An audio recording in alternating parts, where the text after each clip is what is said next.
Hey everyone, hopefully you're having a good day. My name's Andy. My channel's Finding Value. Today we're going to rip through Twitter. I did post a lot of charts myself.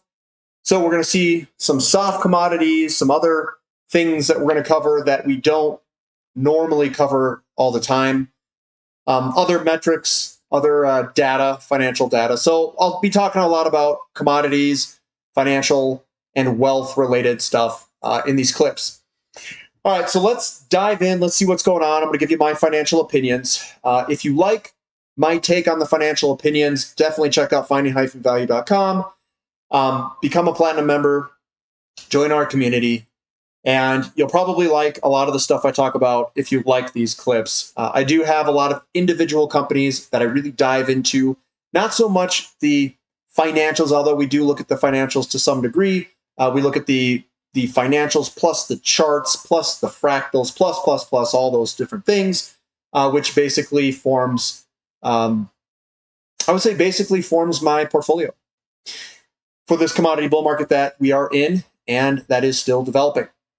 So let's dive in. Let's take a look and see what's going on around here. And again, you can follow me at finding_finance, or you can check me out, finding-value.com at the website.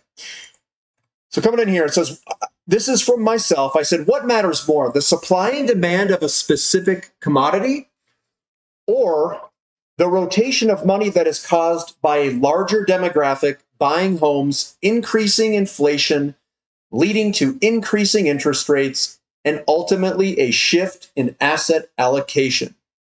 Psychology 101, usually the longer answer is right, even though I put it in questions. What I think it is I don't think the supply and demand of a specific commodity is driving these moves. I think the moves are being driven by inflation, and I think the moves are being driven by money rotation in the markets. And what causes that money rotation is the increasing interest rates. And what it does is it forces people to move money because of losses. They're going to lose money in the stock market. They are going to lose money in the bond market, which causes them to FOMO into other asset classes with time. Usually in the topping process, we get a top, it pulls back, we get a strong move in interest rates.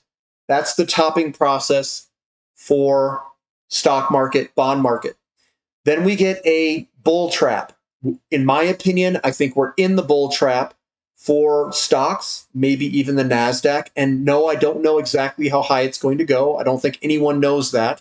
But I do think we're in a bull trap, and I think it will ultimately roll over. Why do I think that? Well, the markets are all interconnected. And what connects them all is the supply and demand from demographics. And that supply and demand of the demographics interacting with the housing market is what is going to ultimately cause inflation and an increase in interest rates. It can also have an impact with fiscal deficit spending. So it's the combination of those two things together. And that's going to cause an asset reallocation. They're going to rotate money from bonds and stocks over into commodities and eventually precious metals. And we should see strong chart patterns or technical patterns in those areas. We should be seeing topping patterns, conversely, in the other areas. And I know people are probably running into technology stocks right now. They think that it's going to be game on, and perhaps it is for a while. And then what we're going to be looking for is a topping pattern. And that's what we should be looking for. It doesn't mean, well, it's going to happen immediately. It could happen over time. Here's another thing. Here's Bitcoin. I said a fractal of the old pattern compared to the new pattern being created today. Beginning of a new uptrend? Question mark. What do you think? So this is the blue fractal of 2019 to 2022 overlaid to the new basing pattern. So I took the start of this fractal here, which is this basing pattern, or the whole pattern here. I put this basing pattern where this other basing pattern is, which overlays and looks very similar to where this is, where we could potentially launch to the upside of a very large move. I'm not playing Bitcoin, but I have no problems providing information about it and looking at it and trying to better understand other asset classes. But we very well could be at the beginning of a very big move. Here's some other more information I wanted to share. It's looks like home prices are cheap compared to total credit in the system when compared to 2005. So what I have here in these two charts is the Case-Shiller index divided by total bank credit.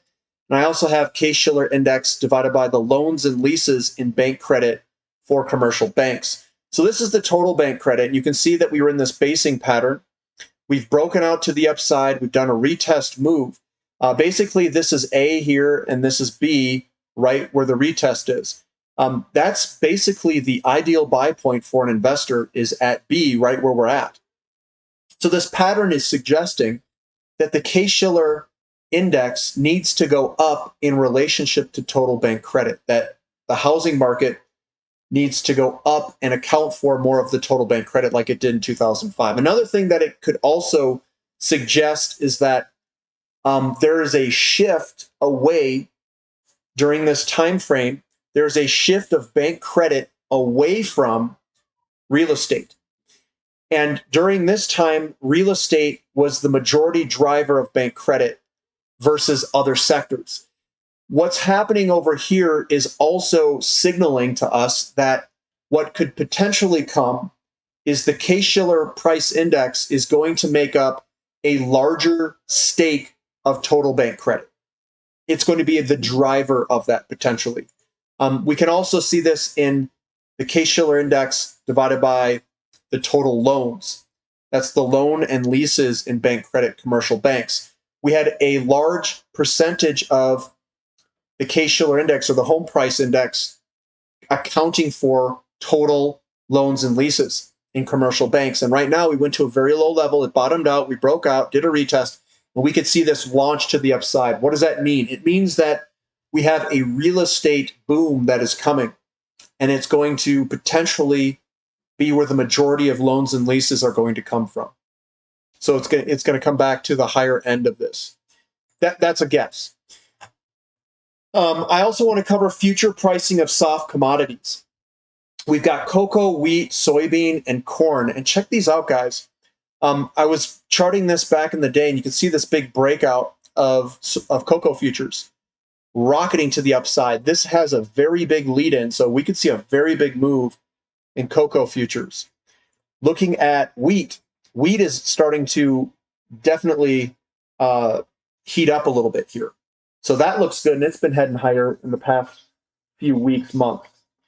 We also have soybeans. That's still not as strong, and it looks like it could be a shoulder, head, shoulder with a neckline through here. But again, we'll see where that goes. And then we've got corn futures, which are also heading higher here in the very short term. So we could also see some strength in soft commodities. And that's something that you might want to look into. Coming down here, I says finding value finance. That's me again. It says some random charts I threw together. So money velocity, consumer price index, money velocity times money supply, and then all commercial bank loans. These are just the raw data here. We can see that money velocity of the money stock is going up. It's going on up. We can see that the United States Consumer Price Index, if you look at these time frames where we had outperformance, those were all expansion phases of real estate, and they all had higher CPIs. Now, this one's got some stimulus money put into it, so it's probably over-exaggerated and a little bit steeper than it might otherwise normally be. We've got M2 money supply versus the M2 velocity, and this is really your, we'll say, the money in the system that's circulating, the value of the money in the system that's circulating. And we can see that this has been going up. We do have a small little pullback there just very recently, and maybe that does lead to a slowdown. I don't know. We'll see. And then we've got loans and leases and bank credit, and it still seems like it's going strong, but we do have a little bit of a rollover here recently. It's not much. I'm just saying it's a teeny bit. But again, we'll watch this. I'll continue to post this information, and we'll see where this goes. coming down. So these ratios, what's your take on this? How do you interpret these, and what is it an expression for? So URA divided by, which is basically the oil divided by commodity price. What you could see if oil is a large input for miners, what you'd want to see is you'd want to see uranium go up at a faster pace than WTI, their inputs. So this is input cost divided by your output, what you can sell your product for. And this is the uranium miners' value or price. So it's the price divided by what would be a cost-adjusted price. And I don't know if he's got this right. I think it might be UX1 divided by the oil price, because really what you want is you want the uranium price to go up at a faster pace than oil, and that would mean it's a favorable market condition. If you divide by it, you would get if oil goes up at a faster pace than this, then that would mean that URA is getting cheaper. So I don't know if that would necessarily work for this ratio. Because really what you want to do is you want to see what is the value or price of uranium equities in relationship to a input indexed value. And if the input index value goes down, I don't know if there's any value in this. I'm just trying to think it through. And let me think about it longer and see if there's any value in this. He's got URA divided by USD, basically an inflation indexed oil price. That might work for that. It's logarithmic, and he's got a left shoulder head and a right shoulder and a potential break to the upside, if this makes sense. So the uranium miners are setting up to finally outperform their input costs. So this is their inflation adjusted WTI price. But I don't know if that's necessarily a good measurement, because generally I think URA is going to go up at the same time that WTI goes up. So I don't know if that's a good measurement. I think both of these are linked together and they're both going to go up. You'll just see the outperformance during a bull market. So basically what you're doing is you're charting whether something's in a bull market or not. That's the way that I would view it. Because West Texas Intermediate crude is going to go up the same time that URA is, I think. I think they're highly correlated. This is a highly inflationary sensitive asset. So you'd say this divided by this is going to tell you if you're in an inflationary environment, but this divided by this, I don't know if that's going to tell you much, my opinion. The market is valuing silver as a mere commodity, not as money or high quality collateral. The market has been hoodwinked by the economics profession that totally disregards energy. Even with the billions of ounces of silver trading a day, it doesn't change the dynamics in the chart. It says for 50 years, the price of silver has been extremely volatile due to an increase in speculation. The red bars, costs, represent the estimated cost of production. Thus, the silver price always bounces off these levels. So what we're seeing over time is that the cost curve is continuing to move up. Will AI change that cost curve? Will AI find a solution to more efficiently extract energy and more efficiently extract silver out of the ground? Because the price of energy is going to be an input for the cost of silver. Also, your ore grades is an input, and your extraction efficiency. And if we're going up in cost continually over long periods of time, well, then I think what that is telling us is that we're either have inflation in the system, we're getting less efficient at pulling it out of the ground, which I don't believe that. So I think that the energy costs continue to go up, and really the price of commodities is a function of energy cost and ore grades. So ore grades and energy cost is the function of the price of a commodity. Another thing that also what would be a function of that is inflation, but inflation would be captured in the input costs of energy and the input costs of the mining companies. Yeah, I think that makes all sense. So do I spell it out for you? So here's crude oil. This is an analog. This is Canada dollar versus the US dollar. And so when we look at this, he's got US dollar divided by Canadian dollar. So we can see when we got these upward periods here, it correlates with crude oil. These are all correlated because they all move together based off of money rotations. And it's interconnected with interest rates as well. It's the way that money flows. And they're all interconnected. You'll see some things move up while other things move down. And what that is, it's money being drawn from one sector and being placed in another sector. Crude oil and a lot of these emerging markets, commodity type currencies go up. So we'll see Brazil currencies go up, Australian currency go up, we'll see Canadian currency go up. And that's really what we're charting here. We're like, okay, if the Canadian currency goes up, we could see an outperformance of this. And really, it's a weakening of the dollar. The weakening of the dollar also is captured in the price of everything. So what we're really capturing is this move here. And you can see that we are basically, I think, at a point where when we break out of this line, we're going to launch. This is a trend line here of the last bull market. This is also the trend line of the last bull market. We had a break to the upside, roughly same time frame.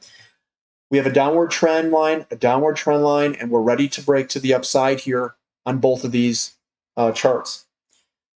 It's just a matter of time, guys, and I don't think this is being driven by supply and demand necessarily. I think it's being driven by money rotation and interest rates and the value of the dollar, which are all interconnected. They're all interconnected. And that's being driven by the demographic interacting with the real estate market, which is causing the inflation or the fiscal deficits. Tavi says, Brazilian stocks are historically cheap with a total market cap that is approximately 50% of its money supply and less than 35% of its GDP. Remember, I was looking at these for the United States and how these were all blown to the upside. Brazil's in the exact opposite situation. They are incredibly cheap. And remember, they are highly linked to commodities. So if we're going to have a commodity bull market, I think this is going to change its valuation dramatically. It says previous instances of such low valuations have presented excellent long-term investment opportunities. To provide context, the overall market capitalization of U.S. equities today represents 216% of its money supply and 156% of its GDP. We went over that last time when I was saying that the U.S. equities were overvalued, and that 1983 is exactly when they were undervalued, is exactly like we are in commodities. Brazil is a commodity emerging market. Despite concerns among certain investors regarding the current political leadership, Brazilian markets have consistently outperformed U.S. equities in the last couple of years. Brazil's macro and fundamental case is compelling, and this is likely the beginning of a multi-year trend. I completely agree with them. 100% completely agree. And look, guys, this is the Brazilian stock total market cap as a percent of money supply. Early commodity cycle, boom. GFC bottom, boom. Dilemma impeachment, boom. COVID bottom, boom. And then we came back for a retest. Boom. When this thing blows to the upside, we're going to see a big commodity bull market here. Boom. So that's looking good. Hopefully you like the booms. Crude oil will, so this is Alistair McLeod, however you want to say it. Crude oil will soar to at least $250 to $300, and the perfect gold storm surge will skyrocket to $10,000 to $15,000. This guy sounds awfully familiar to Finding Value Finance. I have the same rough outlook as he does, and same rough pricing as he does.